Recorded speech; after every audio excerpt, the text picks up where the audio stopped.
Teacher Penny here, and I've seen a lot of questions here lately, and a lot of people asking about what do we do if we have a student no-show or if we have technical problems in a class. And so I wanted to talk about that a little bit and what the portal says to do, what the official thing to do is, and then also what to do from the teacher's perspective of what do you do to make sure that you're covered, okay? Because we all know that sometimes if there's a technical problem, or if the student doesn't show up or something like that, we could end up getting blamed for the technical problem, or maybe the student was on another line and we didn't see, or anything like that. So I want to very quickly just give you a few tips that you can do to help make sure that that the technical problems are taken care of, or that you have the documentation that you need to protect yourself from being counted as a no-show, or making it a teacher IT or something like that. So here's what you do. When you go into the classroom and get ready to teach, it's all scheduled and everything, you get ready to teach, you're in the classroom, you hit that start class button at 15 seconds or so before class starts. If your student is not there ready to go, this is what I do, okay? Now, everybody's going to have a different opinion, but this is what I do, okay? If my student is not there, I immediately do a screenshot at the 0 mark, okay? Just to prove I'm there. Some people do screenshots for every single class at the beginning and the end of class.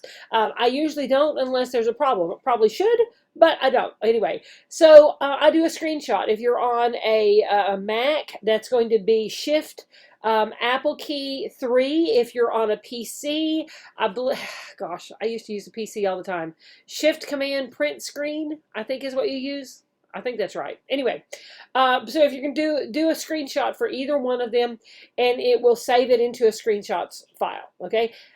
So just screenshot to prove that you were in the classroom at the beginning mark, okay? Then at about 1 minute, you want to hit, if they're still not there, you want to hit the refresh button, okay? Just refresh the whole page, reload the whole page.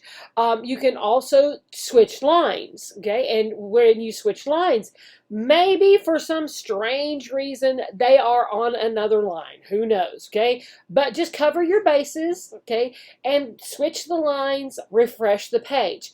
Once you get back into the classroom after doing both of those, type in, if your student's still not there, okay? Type in the chat box, okay? No student at 1 minute 30 seconds. I switched lines and I refreshed the page, okay? Then now they want you to keep the camera open, okay? They want to keep so that you can prove that you were there the entire time. And I usually do, and I'm messing on my phone or I'm on Facebook or something like that. And it's no big deal. You can cover the camera if you want to. Just put a Post-it note over it. You could, I use Minicam, and so I will switch over to, I'll put up this. You can see this. Ta-dum, ta-dum. Okay, so I will put up this that I use with Minicam that has my WeChat contact information on it, or something, okay? But they do want you to keep the camera open, but you can cover the camera, and with that, okay, at 5 minutes, if there's still not a student there, okay, at 5 minutes, you're going to type in the chat box, no student at 5 minutes, and each time after you type into that chat box, screenshot. Okay, because if you end up with them saying that you weren't there or whatever, you've got those screenshots to prove, yes, I was in the classroom, yes, I did refresh the page, yes, I did reload and I switched lines and everything. So you've got those screenshots to prove that you did that, okay? Same thing on a trial. If you don't have a student in your trial class, okay, then you want to do that as well. Keep refreshing it, okay?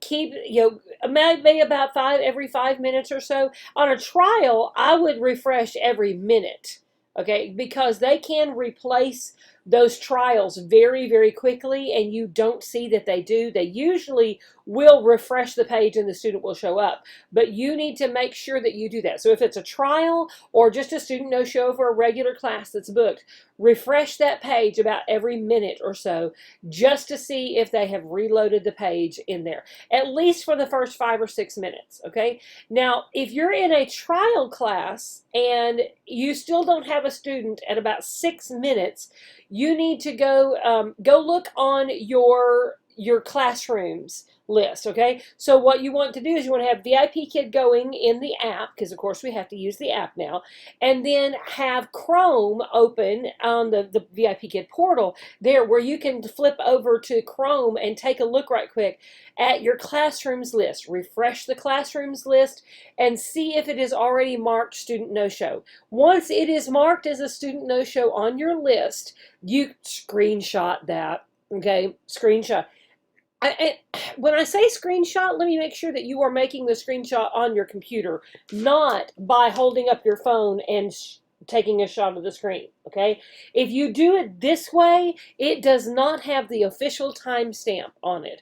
They want the official timestamp, so make sure you're doing the screenshot on your computer, not by taking a picture of the screen, okay? So check your classrooms list. If it has been marked as a student no-show, then you can leave the classroom. Go back into the classroom, type in the chat box again, marked on my classrooms list as finished student no-show at 7:04, 7:06 or whatever time, okay? Mark it on there that it has been marked as a no-show. I am leaving the classroom. Screenshot again, and then you can leave the classroom. Now, if this is a major course class and they are having problems with that the student is not there, you have to stay for the entire 25 minutes, okay? So stay the whole 25 minutes. About every 5 minutes, just refresh, switch the lines, take a screenshot. Type in the chat box every single time. 10 minutes, no student. Switch lines, refresh the page, okay? Every 5 minutes or so, just to make sure you did that. If this is a trial class, and you are required to stay 15 minutes or until they mark it as a student no-show. Okay, if they don't mark it as a student no-show at 15 minutes, you can type in there, no student at 15 minutes, I am exiting the classroom, and screenshot that and do it. Okay, so for a trial, you have to stay 15 minutes.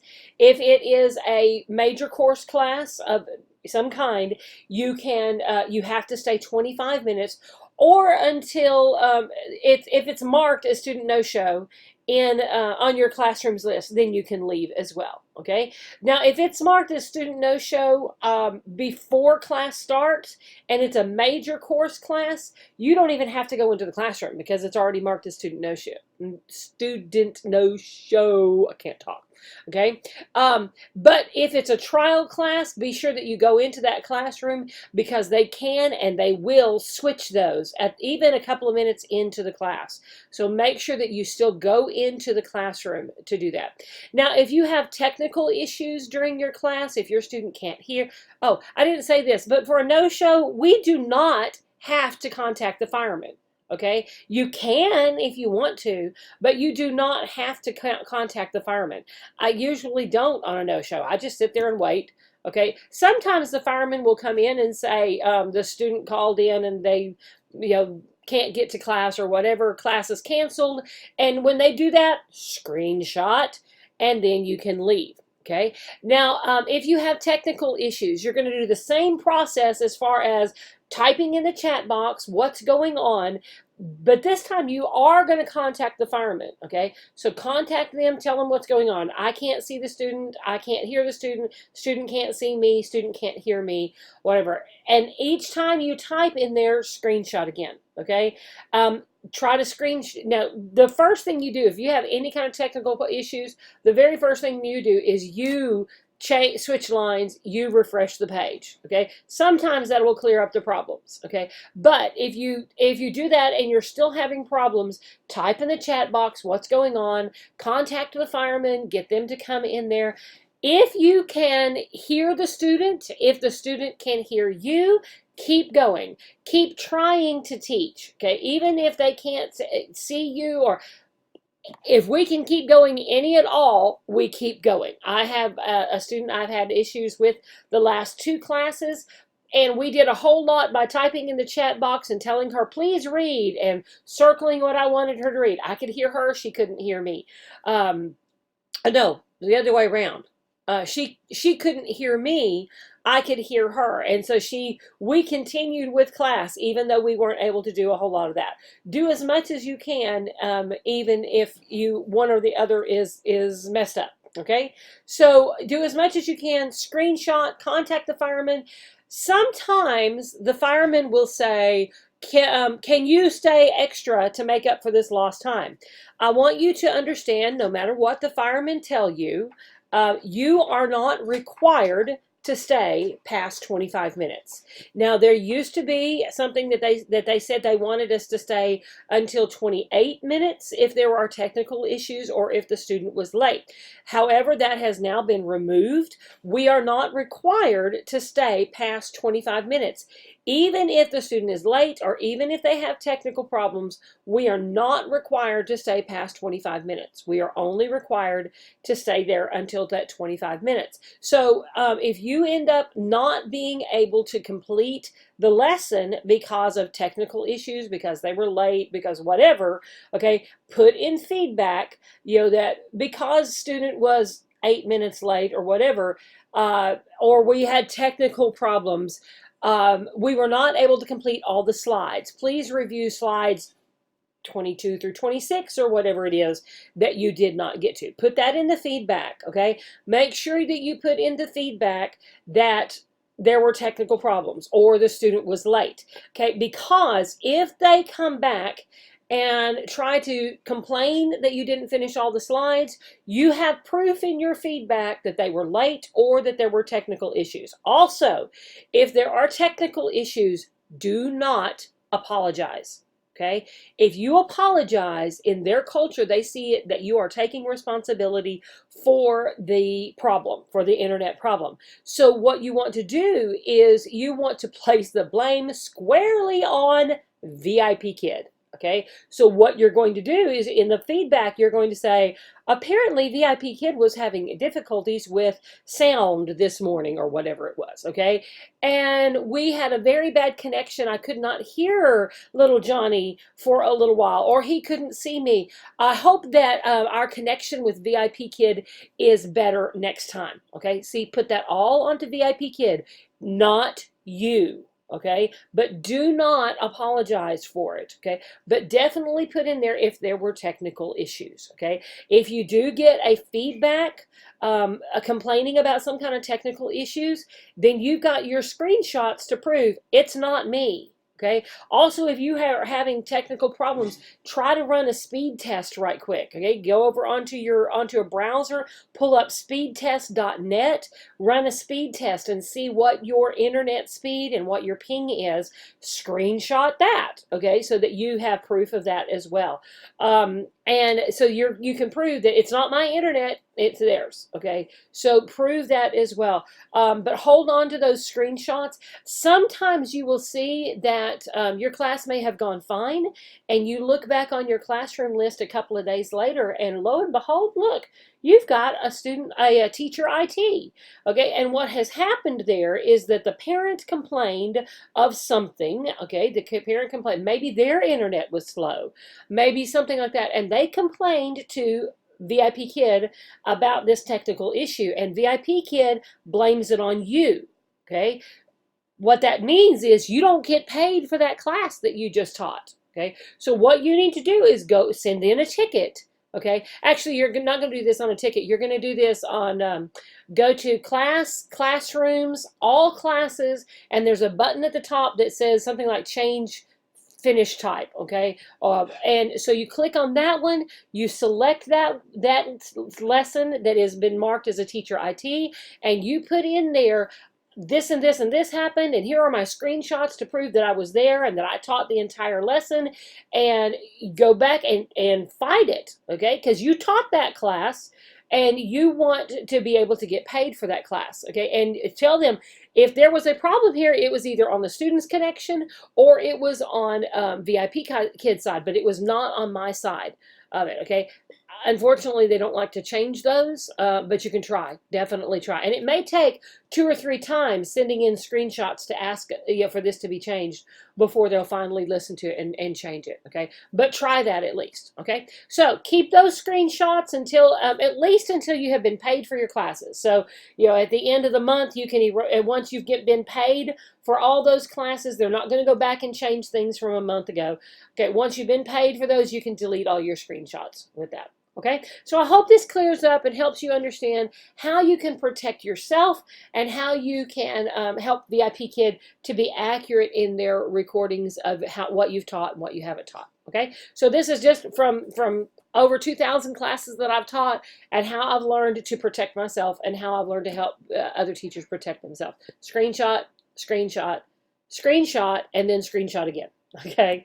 All right. Thanks, everybody. If this has helped you out, I would appreciate it if you would give me a like and subscribe here on YouTube. Also, please check out my website, VIPKidTeachersWanted.com. This is a great website for those that are in the hiring process, but I have a whole section in that for help for after you're hired. And it goes through all kinds of things to help you as a brand new teacher or even as an experienced teacher if you're looking for kind of the teacher's perspective of how this works. Okay, it's not the official company line.